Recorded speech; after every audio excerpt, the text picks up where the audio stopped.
Hi everybody, my name is Anibalazevedo and now we're gonna start the class number 8 of the second track about how we can apply artificial intelligence in supply chain.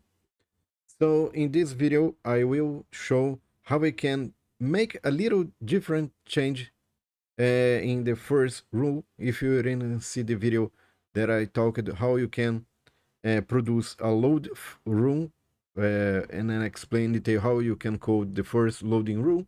It will appear as a car somewhere.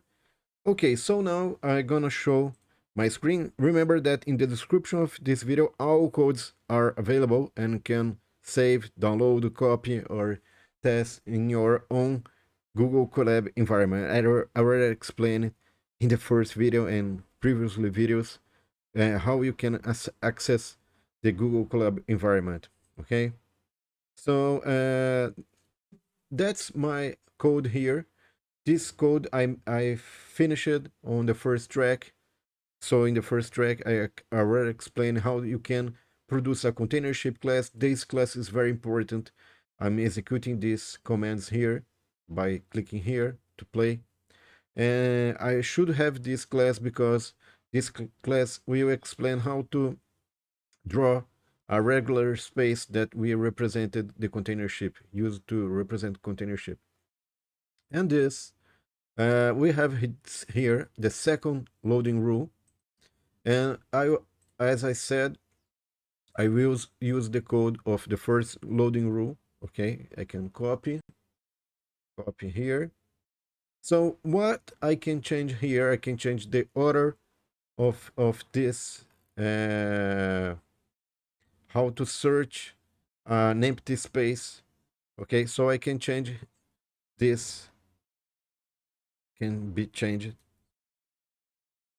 I will put here and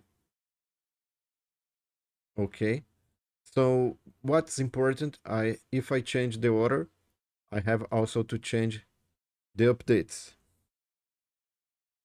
So the first index is here, the second index is updated here, and also start here. And here we should change the order of updates. So I change here, then K, and the index about, this is the index about row, index about bay, index about column. So I made this change. Let's see what happens. Okay, I also forgot to change the names, to put the right name to avoid confusions when we use our rules. Okay, so what happened here, it's a very interesting pattern. So as you can see here, what's interesting in this pattern, we have a kind of a very more stable feeling, since we are feeling the container ship starting from the first bay here. We put all cargo, so we should put cargo in the first row.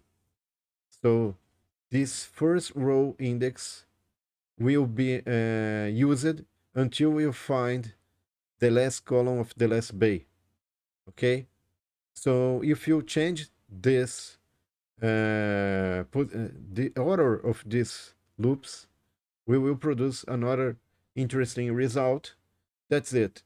We are just filling the first bay for all container ship. So why I'm doing this? To produce a more stable arrangements for the container ship.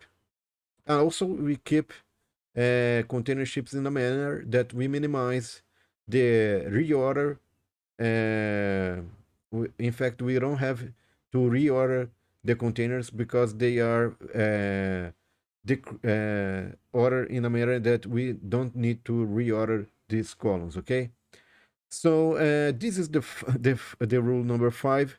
We made a very simple change and produced a rule that is very different from previously rules. Remember that in previous rules we always fill the container ship by columns. So you just filled all columns and started to fill the next column.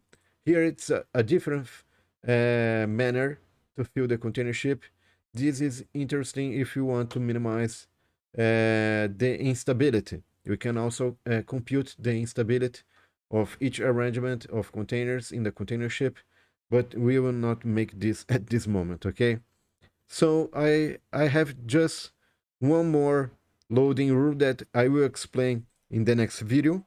I hope you find this video interesting and useful, and I see you in the next video when we're gonna finish all these unloading and loading rules that is the subject of this second track. Thank you for your attention and see you in the next video. Bye!